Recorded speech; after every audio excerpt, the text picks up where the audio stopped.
Kultura arloa Euskal Herria irratian. Gaur musika dugu mintzagai, Euskadiko Orkestra Sinfonikoaren temporada Iruñan. Inigo Alberdi, zuzendari nagusia. Euskal Herria irratian kultur arloa, kulturgintzaren ahozko aldizkaria dugu, ahotik belarirako asteroko kulturala.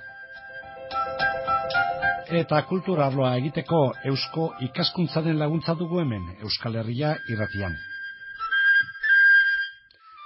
Udazkenean hasi eta uda bezperar arte iritsi, tartean 11 kontzertu. Euskadiko Orkestrak zer dakarren nolako eskaintza Iruñeko baluartera, horixe ezagutu nahiko genuke. Badira 26 urte, bata besteren atzetik hola ari dela Euskadiko Orkestra, Iruñera etorriz, utzik egin gabe. Gaiarre antzokian lehen, aspaldi honetan aldiz baluarteko auditorioan. 1.400 abonatu ditu Iruñan Euskadiko Orkestrak, eta datu adierazgarria da abonatu izan nahi luketenen zerrenda luzeska dela, iaz baino luzeago gainera zain egon behar duteek. Urriaren erdian, zehazki urriaren 15ean temporada honetako lehendabiziko kontzertua. Abeslari, sona hondikoa, Ainhoa Arteta, eta musika zalek ezagutzen da apresiatzen duten zuzendari ere, Christopher Hogwood da kontzertu horretan aritzekoa. Hortik hasiko da Euskadikoaren eskaintza musikala, zenbait ezaugarri, tartean zuzendari titularrik ez aurten. Hori guztia dugu izpide Inigo Alberdirekin, Euskadiko Orkestra Sinfonikoan zuzendari nagusi denarekin. Temporada hau prestatu nahi izan dugu, era nolabait trinkotasunez eta lako pixua emanez programaz. Esan dezu bezala, abonu denboraldia Iruñan hasten dugu asteazkenean, urriak 15, eta bukatzen dugu Iruñan baita ere ekainaren 18. Bitartean 11 kontzertu izango dira guztitara, eta 11 kontzertu horietan bai badaude izen handiak, adibidez lehenengo kontzertu honetan badago Christopher Hogwood zuzendari famatua, badago Ainhoa Arteta bakarlaria, eta badaude temporadan zer beste izen oso garrantzitsuak, ezta? Eta badaude baita ere koruak, badago Donostiako Orfeoia, badago baita ere Errenteriako Andra Maria Bezbatza, eta baita ere, aipatuko nituzke badaude bi kanpoko orkesta, nolabait gure abonu denboraldian bizitan datozkigunak. Alde batetikan, Bordeos Akitaniako Orkesta Nazionala, eta baita ere Milango Orkesta Giuseppe Verdi. Horrek orkestak nazioarteko mailan dituen harremanen ondorio bezala, baduzkagu orkestaiekin konbenio berezi batzuk, beraiek onera etortzeko eta gu gero bueltan ara joateko, ez? Programazioari buruz, nolabait esan behar, kontzertu desberdinak diala, kontzertu guztiak ere diseinatu dira, gustatzeko asmoakin noski. Eta, kontzertu bakoitzak badaukala pixkat bere nondik norakoa eta bere logika propioa, ez?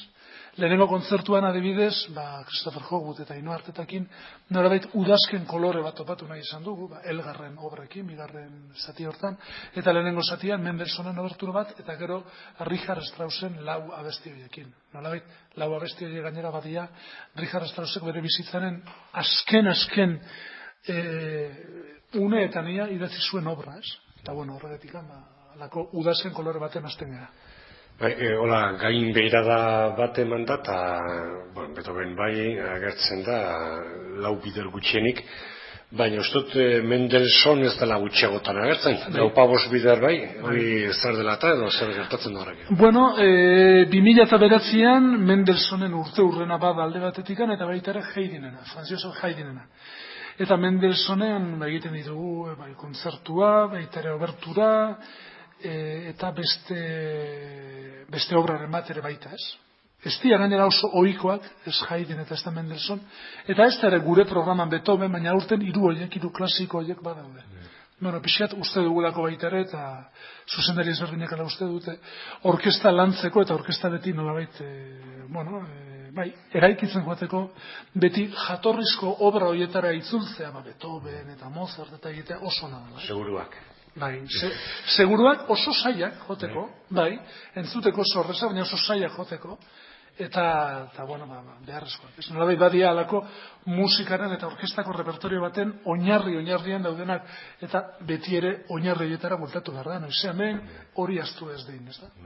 Izan dugu, lau aldiz, Beethoven ere, beste batzuk ere, ez da gitu urtero, edo bentsat oso maiz etortzen direnak Mundu Berriaren Sinfonia eta alakoak. Pentsa, Mundu Berriaren Sinfoniakin bukatzen dugu gainera hemen Iruñan, eta programa hori oso kurioso da, alde batetik bukatuko dugu Mundu Berriaren Sinfoniakin, Borsaken Sinfonia horrekin, hainbat eta hainbat alditan, jotakoa eta ezaguna dana. Baina kontzertu hortan bertan lehenengo zatian oso gutxitan egiten den obra bat eskeniko dugu. Dimitri Sostakovitzen biolontxelo kontzertua. Hor zuzendaria Andrei Boreiko izango da, eta bakarlaria Sol Gabeta. Horretik, ez da pixkate ausardia eta segurtasuna nola kombinatzen dira hor, kontzertu horretan eta gainerako guztietan, ze proportzioetan. Ikusi, beti saiatzen da, aurten gainera ez dut aipatu, baina orkestak egiten aurkezten edo joko dituen obren artean, eren bat edo lehenengo aldiz egingo dituen obra dira. Berrikuntza beharrezkoa da, berritzen joatea, repertorio hori zabaltzen joatea. Eta beti zuk esan desun bezala, zaindu behar da, nolabait ezaguna den zerbait, eta baita ere erabat berria den zerbait, ez? Horren adierazbide, adibidez, aipatzearen baita ere, orkestak egiten dituen enkargoak. Aurten estrenatuko dugu Cuaderno de Viaje delakoa, Antonio Lauzirikarena, eta hori da obra bat orkestak enkargatu ziona berari, eta estrenatuko dugu gure kontzertuetan. Baita ere, aipatuko nuke, beste obra bat orkestak inoiz ez duena egin, eta oso polita, oso fina dana, eta da Javier Bello Porturen El Carnaval de Lantzero, Lanzko Iauteria. Badaka obra horrek oso obra motza da, laburra, ez da luzea, eta baina obra horrek badaka alako zapore rabeliano bat, impresionista bat, barogiano, izan daiteke pixkat, eta oso obra polita da. Eta, hortaiko, asko daude, nolabait, berriak alde batetikan eta zarra bestetikan. Behar bada ipatuko nuke, lehenengo aldiz egiten dugun obra bezala, eta oso gutxitan ematen den obra bezala, Mahlerren bigarren sinfonia, Pizkundea ero resurrekzion esaten zaiona. Hori gainera egingo dugu justo Aste Santu ostean, eta nolabait garaian ere propioa da, ez? Eta obra horrek behar du koroa, koro handia, Donostiako Orfeoia izango da, behar du zuzendaria ere eskarmentu handikoa, ala edukiko dugu, Andrei Boreiko, eta behar ditu baitere bakarlariak, bi emakume, sopranoa eta mezzo-sopranoa primerakoak. Eta hontan ere, alakoak diala uste dut, eta solista horrek izango dira Ildiko Komlosi eta Kristiane Oeltze, onak. Eta gero baita ere, uste badiazu, ja koruekin hasi gehala, azaroan egiten dugu Antonella Alemandi zuzendari italianoaren. Gidaritzapean ematen dugu programa bat guztia italiana. Lehenengo partean Pucciniri omenaldi bezala ematen dugu Crisantemi, da orkestarako obra txiki bat, eta gero Pucciniren Mesa di Gloria. Mesa di Gloria hortan, Andra Maria Abesbatza izango da abeslari, Fabio Previati baritonoa, eta protagonista handia, tenorea, oso solo famatua daka, eta oso musikaren historian tenorea hundienek abestu duten soloa, Jose Luis Sola, Naparra dela. Etxekoa, hori da. Guk etxea handia daka dugu, eta dan ere begiratu behar. Erromako pinuak. Erromako pinuak bukatzeko, hori da. Bigarren partean, Dalapikolaren variaciones para orkesta, eta gero Respigiren Erromako pinuak. Oso borra, argitsua, eta potentea, eta alaia bukatzeko. Pare bat bigarren aipatu duzu hemen zuzendaritzaren gaia, eta hotxe eginen erreserbatzen.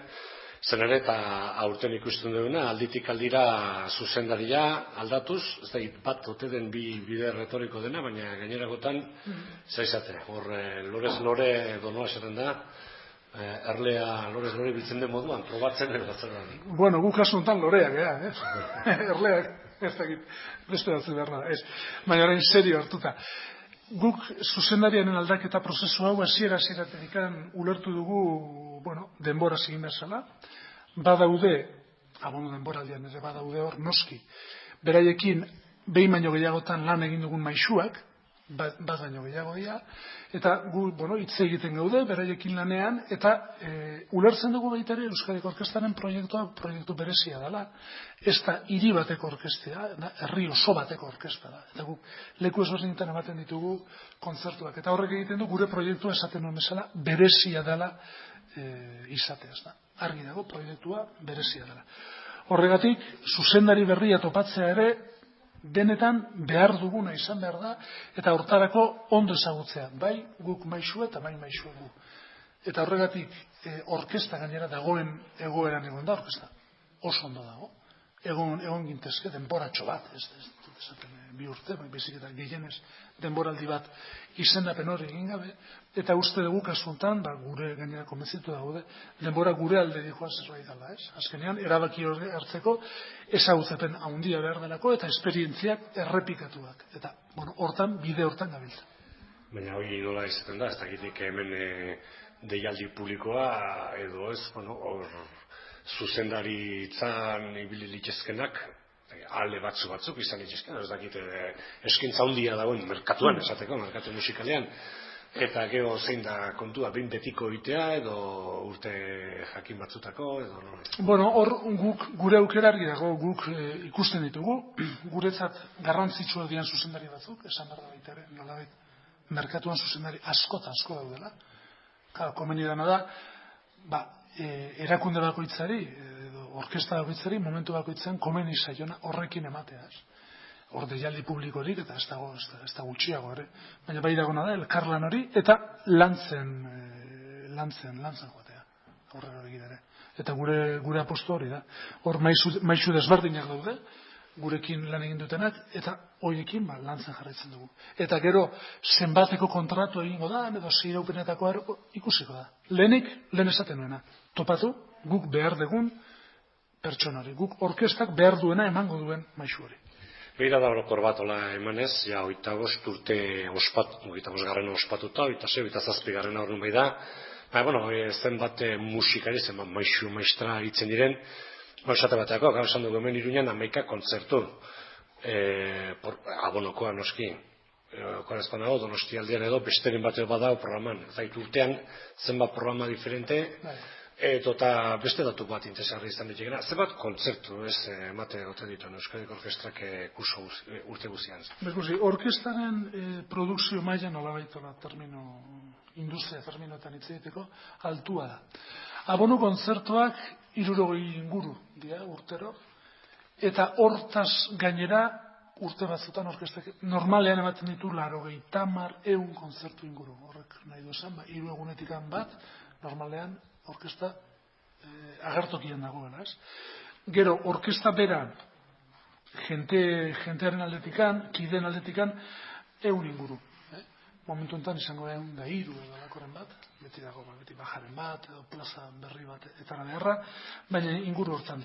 Tamainan aldetikan orkesta handia da, orkesta sinfoniko osoa da, hor egurrak laura esaten dana, hau da, bi egurretan adibidez 2 solista eta 2 tutista, 4 instrumentu bakoitzeko, nola hori orkesten iztegi propio hortan, horrek adierazten du orkestaren tamaina. Egun da? Zenbat? 103 momentu honetan, bai, orkesta handia da. Izan ere, kontua izaten da, pakio desplazamentua berez hiriburuen artean da, 100 joan detorri egiten da, baina eta zer esanik ez, urrutiago, gaua ostatu, bidean egin behar baldin badata, logistika aldetik ere, ez aizure eginkizuna ere, baina trupe oso bat mugitzea da, jendia, baina gero musika tresnak eta guztia, nola mugitzen, autobusa, kamionak eta zepan mugitzen zuen? Hor pentsak gutxien, normalean 2 autobus eta batzutan 3. Hortaz aparte, kamioi handi bat eta beste batzutan 2. Hor baita ere, arabera, depende ze obra egiten dugun, batzuk instrumentu gehiago behar dituzte, beste batzuk gutxiago, orkesta handiagoa da, obra batzutan, beste batzutan baina logistikoki komplikatua da, ze musikari guzti horiek mugitu behar dira, gero aparte, zuzendaria eta bakarlaria. Eta, zer esanik ez, pentsa adibidez nazioartekoa denean bira hori ez. Karga alde batetikan abioi baten ez dakin ora, eta gero beste musikariak gehienetan txarter regaldi baten, beste leku batetik. Eta gero hotelak hartu. Eta musikatresnak ere, horren garraioa, ez dileke nolaneko izan, hor gauza delikatori baldin bada. Bueno, oso delikatua dira. Aseguruak. Noski beti. Aseguruak, instrumentu guztiak aseguratuta daude, beti. Eta bereziki irterak dienean, bidei luzeak dienean. Gero, instrumentu bakoitza badauka bere kaxa berezia, transportatzeko, oso gogorra eta hautsi ezina, eta eta gero, instrumentu bakoitzak, adibidez, buruan daukat, orain hitz egiten gaudela, junzan urtean, orain dela urte bat eta hilabete, egin genuen azkenengo gure bira, Brasil eta Argentinara. Eta, instrumentu bakoitzako, kapela, aduanan, komplikatu da. Emankor eta ona, gerta dadila. Hori da, mila esker aukera honegatikan, Euskal Herri Irratiari, eta, zuen ondak bitarteko, gustatuko litzaidake, hemen inguruko, Iruña eta Nafarroa, eta inguruko musikazale guztiak onbidatzea gure kontzertuetara etortzea.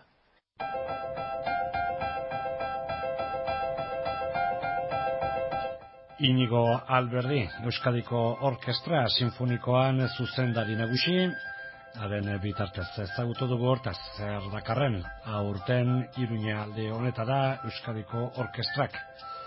Zer eta nola dakarren? Hori ezagutu dugu gaurko kultur arlo honetan. Eusko ikaskuntzaren babesaz eta aupadaz egiten dugu kultur arloa, kulturgintzaren errebista Euskal Herria Irratia.